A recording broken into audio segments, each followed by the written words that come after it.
In August 2015, a French court made a landmark ruling.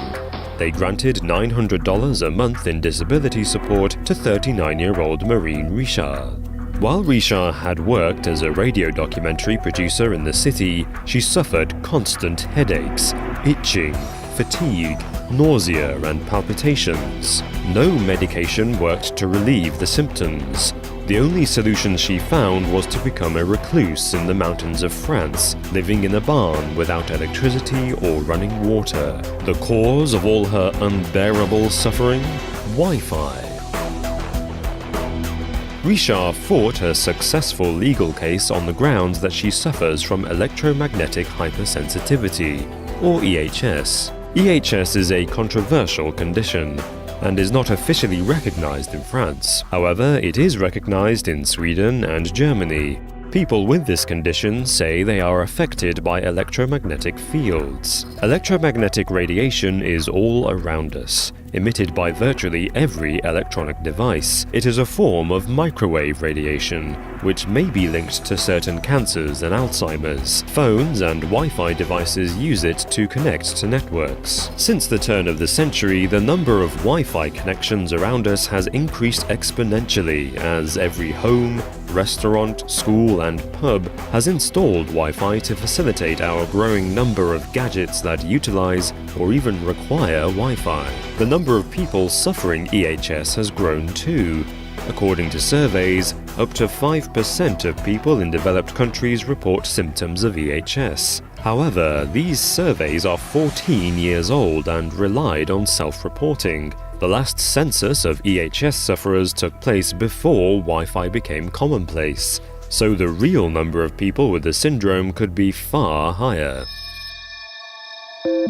The problem is, EHS is very hard to diagnose. People who claim to have EHS have described a huge range of symptoms, including fatigue, depression, restlessness, skin rashes, problems with concentration and memory, changes in blood pressure, nausea, impaired vision, joint pains and tinnitus, a ringing or buzzing in the ears. The consequences of EHS can also be far more serious. By November 2015, 15-year-old Jenny Fry had suffered from EHS for 3 years. She told her friend that her Wi-Fi allergy was simply too much to bear anymore. She then hanged herself. Jenny committed suicide despite the fact her parents removed all the Wi-Fi from their home, but they couldn't control the amount of electromagnetic fields from Wi-Fi outside their house. Her mother even requested that Jenny's school remove its Wi-Fi routers to prevent Jenny's suffering and to avoid other students developing the syndrome too. The school refused, and Jenny's family now campaign to raise awareness of EHS. Meanwhile, some sufferers have taken to wearing gauze clothing made of silver and polyamide material. Even more have felt forced to flee urban centres.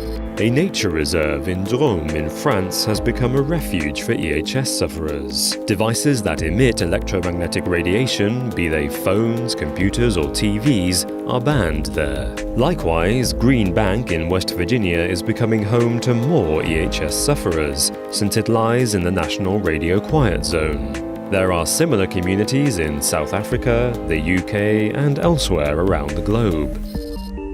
Yet the sheer amount of symptoms has led many medical professionals to doubt whether EHS even exists. No syndrome could cause such a wide range of unrelated problems. The only pattern to the symptoms seems to be geographical. Sufferers in different countries tend to report similar symptoms, which differ from the symptoms reported in other countries or parts of a country. Furthermore, numerous tests have been carried out over the last 3 decades to prove whether EHS is caused by electromagnetic fields. Results show that people who claim to have EHS are not able to distinguish whether or not they are being exposed to an electromagnetic field or a Wi-Fi signal. In other words, if people think they have EHS, they will suffer symptoms, and those symptoms will vary depending on the person. This is known as the nocebo effect, the precise opposite of the placebo effect. The World Health Organization notes that EHS is not a medical diagnosis. The level of radiation from Wi-Fi is well below the legal limit. It is about 100,000 times weaker than radiation from microwave ovens. In fact, the electromagnetic fields from Wi-Fi devices is comparable to cosmic background radiation.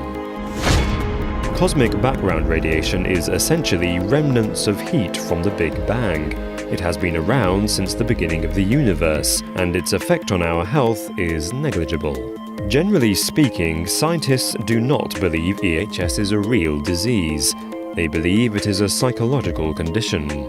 This was the logic behind the French court ruling in 2015. The legal system felt that Marine Richard truly suffered debilitating physical effects from being in a Wi-Fi-soaked environment, but only because she thought Wi-Fi caused her harm. In 2016, a study by the National Research Network in Advanced Engineering and Materials tested the effect of microwave radiation on bacteria. They found that short bursts of radiation had little measurable effect, but constant exposure suggested some negative effects. The implication is that our constant exposure to low levels of radiation from mobile phones and Wi-Fi routers could have harmful effects. It just hasn't been studied yet. Although the scientific establishment as a whole believes Wi-Fi is harmless, there is a growing number of medical professionals who are changing their minds. Dr. David Carpenter, director of the Institute for Health and the Environment at the University of Albany in New York, believes too many people are claiming to have EHS for it to be fake. The bigger issue, he says, is that nobody has investigated how to treat the disease. So, as Wi-Fi becomes more prevalent and essential to modern society, more people might feel its adverse effects over time. And there may be no safe haven for them.